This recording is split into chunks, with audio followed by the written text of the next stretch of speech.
Hi, can you hear me? Yes, that's loud. My name is Chris. As I mentioned before, I'm the founder of Amplified AI, and I've been working with AWS for a long time now. And I say a long time in terms of my years, 4 or 5 years, 5 or 6 years now. And I went to the, we call it the platform that shall not be named, is that correct? For a little bit, and then I came back. But I am mostly a data scientist. AWS is very much a means to an end for me, in that I was working with data that was way, way too big to fit in memory. And so I was forced to not be one of those data scientists who's just like, cool, this runs on my machine. I had to learn as an academic and basically doing it myself how to go and put it into the cloud. Since then, I have founded a company, and I'm the only developer in the company. We do have a deep learning engineer now. So I've had to learn a lot. So I apologize, basically. I'm not an SRE. I'm not an AWS professional. I very much just bend it to my will in ways that may or may not be acceptable. So what are we going to talk about tonight? I want to talk about going from research production to production with machine learning. As I said before, you have people who just, you can build something on your machine, you can deploy it, okay, that's cool. It's different when it comes to big models, larger data. I don't like the term big data, but larger data, and deploying it at scale. And then I want to talk a little bit about why Lambda and what we're doing now. So I threw this on here. How many people here do machine learning of some sort or another? Cool, a few. How many do like deep learning, like in PyTorch or TensorFlow or anything like that? 1, 2, 1, 2. So this is a machine learning diagram. This is a deep learning diagram. This is for the transformer that Google put out, I guess earlier, last year. But one of the things that I like to note is when I look at the AWS kind of diagrams is that your DAGs, your machine learning kind of diagrams, the directed acyclic graphs look very similar to the way that you do it when you put up architecture diagrams. So anyway, so the question, we'll start the night with like, what are we researching? What's the thing that we're going to try to solve? And what we're going to learn is dense representations of documents. And what that is you take a document, it can be however long you want, it's a bunch of words, and you try to find some fixed length numerical representation of that document. This is really useful for things like information retrieval. It's useful for things like classification. It's useful, mostly those. In general, you can reduce the dimensions and plot it as well, which is really useful. This is a relatively old 2014 convolutional neural network for sentence classification. There's not a pointer on this, so I'm gonna point at it. Where basically, so let's say you have vectors that represent the words, then you kind of like do some math with it, you end up with some more math, and then you try to do your output. What we typically are looking for when we're doing dense representations of documents is we're trying to do something, we're trying to train a model that will take the words, the sequence of words, and it will predict some output. So it could be a language model is predicting the next word in the sequence, or a classification model is just predicting some sort of classification. So it could be there's, is this a hot dog or not? And you try to classify that thing. But what we're interested in is this piece right here, which is the piece before you get to that output step, which is a representation that kind of takes all the stuff before it and gives you a numerical, dense representation of that document. Point it that way. That's the way I should go. And yeah, so when you do that, you can then take it and you can reduce it down to 2 dimensions if you want, and put it in a plot like this. And this is actually taken from something that we do, and it does have meaning, I promise you, but I'm not going to waste time going through it. And so, how do you use those things? The way that we're using it, and the way that it's a very kind of common pattern, is that you do simple nearest neighbors. We use approximate nearest neighbors because we're working with, say, 100 million documents. But you're trying to find the things in this vector space that you've created that are similar. And the way that you can think about it, if you aren't familiar with that, is you know, in school when you did x, y coordinates, the things that were close together on the graph. Same thing as what we show here. And then, so some of the things that we want to do are we want to be able to embed documents on the fly. You want to be able to take a document and give it an embedding, just if someone inputs it. And then you want to be able to visualize in two-dimensional space. So we'll move on from there. That way. So in an ideal world, I kind of mentioned before, machine learning as a process might look like this. You are in your local dev environment, which I've learned is an anti-pattern. You have your idea, and this is actually from AWS documentation, by the way. You have your idea, you do some research and model development, you validate, you tune it. That's over here too. You then deploy it, and you kind of have this simple deployment package, runtime environment, inference. This looks really pretty, and it doesn't actually work like this. Yeah, not so fast.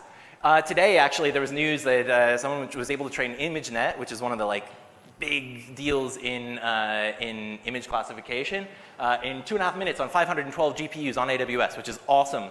Except in NLP, you can't do that. So in this case, we're working with documents, and so you have efficient ways of using GPUs that are growing. This is all getting better and better and better, but it's still pretty slow. Models that we run take days to run. On like just a single epoch, just working through which is a single pass through all the data, and that's on 8 V100s. I don't know, again, if you guys are working with GPUs on AWS, but V100s are the like hotness. Not for long, but they are. But the concept is still the same to the slide that we had before, which is that when you get to a point in the model where you say, all right, this is good, I want to cut it, I want to say this is the model that I want to deploy, and I want to put it into S3, and then I want to forget about it, basically. I want to take it, I want to put it in S3, and then I want it to magically get from S3 into the hands of my customers. And that's what I want to talk about tonight. So what do we need to, I have to go back. What do we need? What are the things that you might need in this case? You want a database. Yeah, that's useful. You want to put the documents, the metadata, all that stuff. You've got a training instance. Okay, so instead of doing it locally, we do it in the cloud. We do it on EC2, which you have to do because we can't do it in 5 minutes. I would love to put it on Lambda, but it's not going to happen, basically. Chris looks sad. Yeah, you can put it on EC2. You can put it in a container if you really want to, but all the same problem. Yeah, exactly. What's that? Just no. Okay, so we'll just put it on EC2. Yeah. Okay. Lambda plays nice with EC2, which I'll get to in a second. And then you want to give it out as an API, and you've got to train the model, store the model somewhere. Okay. So that looks really simple and cool, right? What do you really need? You need all of these things. I'm not going to list them all, but this is, you start to see it grows a little bit. It's not as simple as that. You need like a data warehouse, a production database, a data lake, ETL for data prep, deep learning training instances. You want to do secondary training on top of it, all of this good stuff. And there are wonderful AWS products for just about all of them, and I don't use most of them. So, can I point that way? Yes. What do we actually need? It looks like this, which is just lorem ipsum text. But I could have filled it if I had wanted to spend the time with all the things that we actually need. So really, this is actually what our process looks like. So we start over here at cleaning data. We want to clean the data. We want to store the data. We want to train the embedding model. We want to test and benchmark the embedding model. Then you version it, store it in S3. Cool. We've done this whole process, right? It goes all of this, and I'll talk about the architecture for all of this in a moment. Then we run up to batch inference, and we want to store the document vectors. We want to take those document vectors and we split them in two places. We build an approximate nearest neighbors index. We move it up and do a dimensionality reduction model, which makes you the visualization that I showed you before, where there's 2 dimensions of these documents.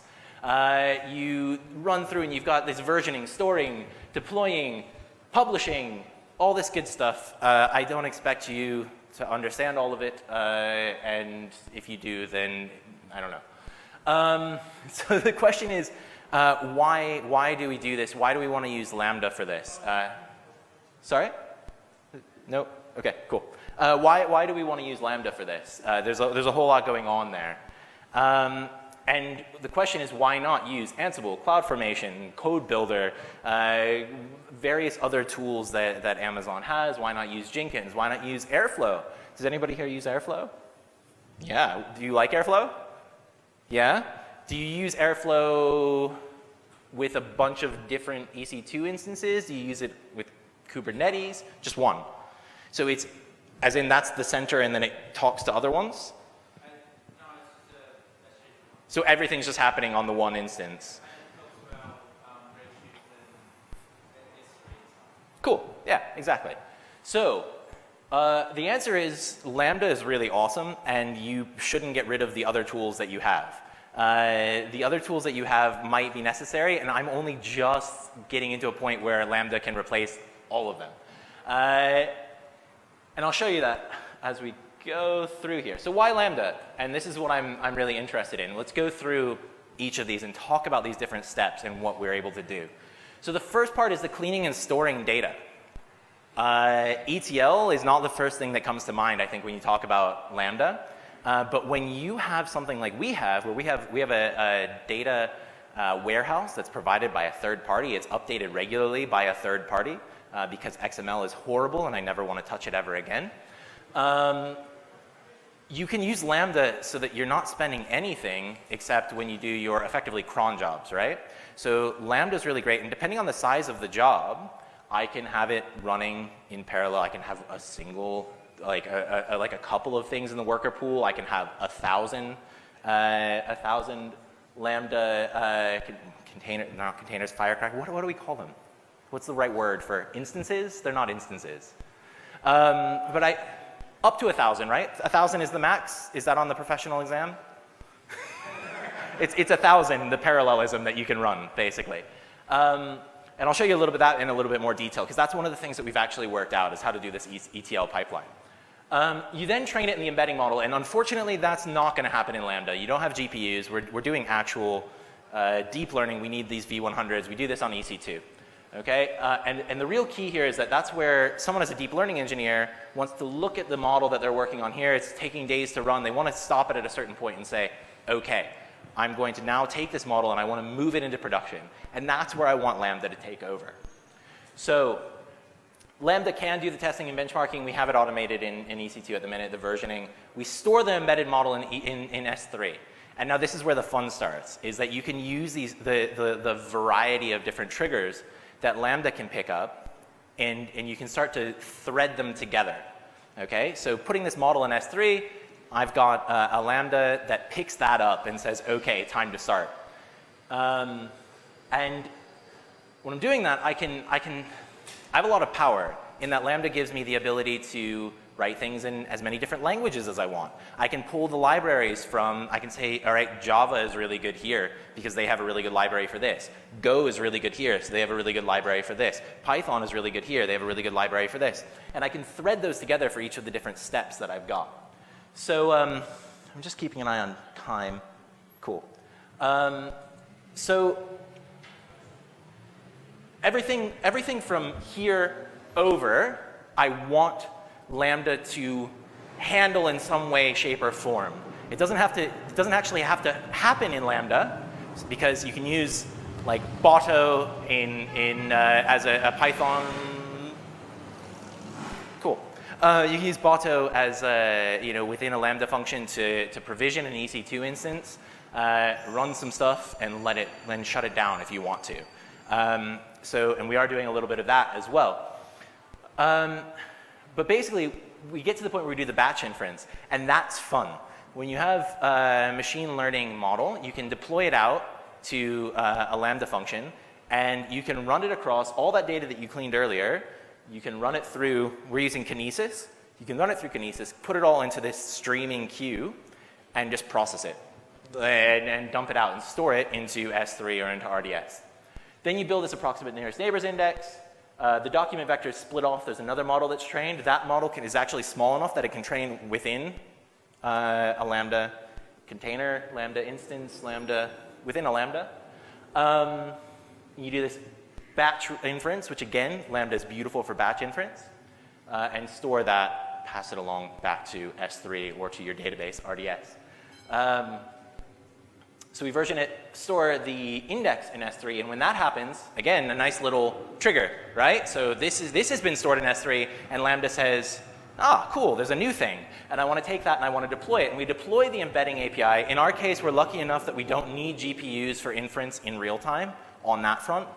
So we deploy the actual deep learning model as a Lambda.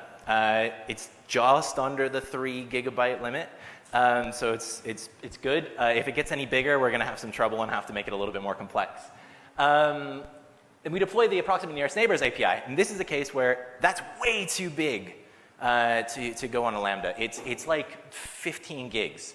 And we've got this like 15 gigs in memory running all the time, basically. But what we do with Lambda is that it picks this up. It says, all right, that's cool. Now I want you to go and provision me an EC2 instance. I want you to stick this on the EC2 instance, run this script, and we've got a container that it just runs, and the container takes care of everything else, and that runs on EC2. Then we publish the models. The publishing and deploying we've got actually rolled in together. So when I'm talking about publishing models, the most updated model goes into the API and gets used. I actually just kill it and do a deployment. And then you infer on the new data. And when you infer on the new data, then you have to rebuild the index. And the new data being the new data that's coming from our data vendor and from our users. And then eventually you go back to the beginning and do this cleaning of data process. So yeah, here's the ETL. I am really bad at this. I just learned how to do it in the past couple of days, so please just hold your disgust. So we start with ETL. We have our data warehouse, and what we do is we extract rows using Lambda. I'm actually using Python. The async PG library is faster than just about anything else that I've seen for pulling rows out of Postgres. We take them and we enqueue them into a Kinesis stream, and then I've got Lambda being triggered by that Kinesis stream to basically fan out and process all this data in chunks. And then it takes that process data and it throws that into a Kinesis stream, which then goes to an S3 bucket. The S3 bucket, we run some automated Athena queries, some manipulation, rather than spinning up something like dataproc.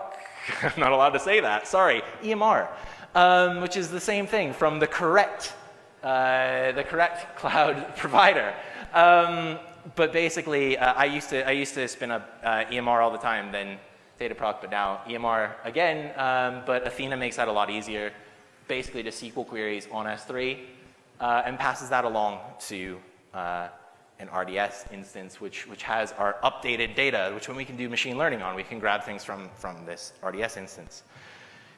Then, just to kind of finish things up, the other thing that we've got figured out, the other piece of this puzzle that we're actually doing in production, is doing batch inference, this was the fun thing. This was where I had my data engineer and I were going, all right, we're running these deep learning models. We're getting to this point where we have a model that we're really happy with, and we want to put it out into production. We want to give it to the world, right? And when we do that, we then had all these things that we were literally doing by hand, where we were saying, cool, we saved this model. All right, now load the model and do the thing. Now load the model over here and do the other thing. And actually, for the things that we care about, the model's performance itself doesn't matter as much as the performance on the nearest neighbors searching that we were doing afterwards, which is, I think, relatively common when you're doing some sort of vector representation. So what we've got here is we start. Let's see where we start. I'm trying to remember how I've got this set up. So we start with this EC2 instance. Yes, that's right. EC2 instance. No, that can't be right. Sorry. It's from the bucket. Yes, it should be from the bucket because that is correct. So the bucket has the model in it. 5 or time or light. Okay. Is it because I'm shining so brightly? This happens. Right, so it comes from the bucket, which is where we should be starting.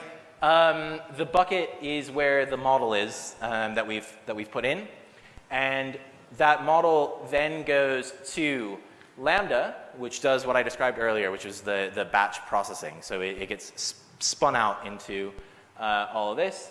And then, so that's actually going over there. And those representations that are being processed, that are being figured out by Lambda, are going back to the bucket, and they're going to an RDS instance. So we want them in the bucket for nearline storage, and we want them in an RDS instance for application access. That then goes to another Lambda, which I really should have labeled these, I apologize.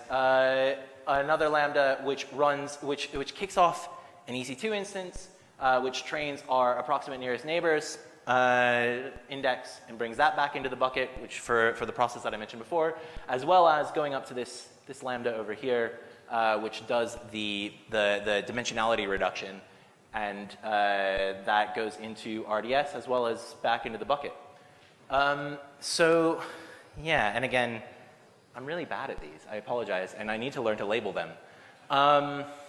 But that's kind of, those are the two main pieces that we figured out. There's still some automation that I want to figure out, so if anyone has any ideas, I'd love to hear from you.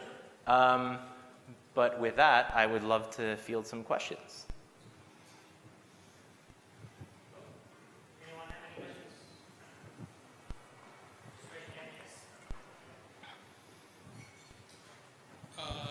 In the first diagram, I just had a question in terms of using the kinesis streams. Is there like I can see that there's two streams and there's a Lambda that does a transfer from one stream to other stream. Is there a specific purpose for using two versus, one kinesis can actually do both? Yeah, so let me just go back to that. It's this way. I keep pointing it at the screen instead. It's this. I've already passed it. Cool. So the reason is basically just speed of processing. This process here can actually be really slow, and this process here needs far less parallelism in terms of dealing with it. So the extract rows, I actually want that to, so we don't have good indexing on the data warehouse. It comes from a data vendor. It's not my fault, basically. So we just literally iterate over the tables and drop each row in chunks, obviously, so like chunks of up to a megabyte into Kinesis. But that's far fewer workers, that's kind of going into one place. And then here, with the fan out and process, we can span that out to like 1,000 workers at once. So it's just a different set of Lambda. And then that's feeding into, it can be the same stream. We actually do use the same Kinesis stream. It's just different objects within the stream being picked up. So I guess it's misleading in that it should go back to the same Kinesis stream effectively. But yeah, that's just to show the avenue of data flowing. Yeah. So is that using Firehose to go into the bucket, or is there something else? So Firehose is going to the bucket, yeah. I never remember the names of the various different Kinesis products. But yes, Firehose is going to the bucket.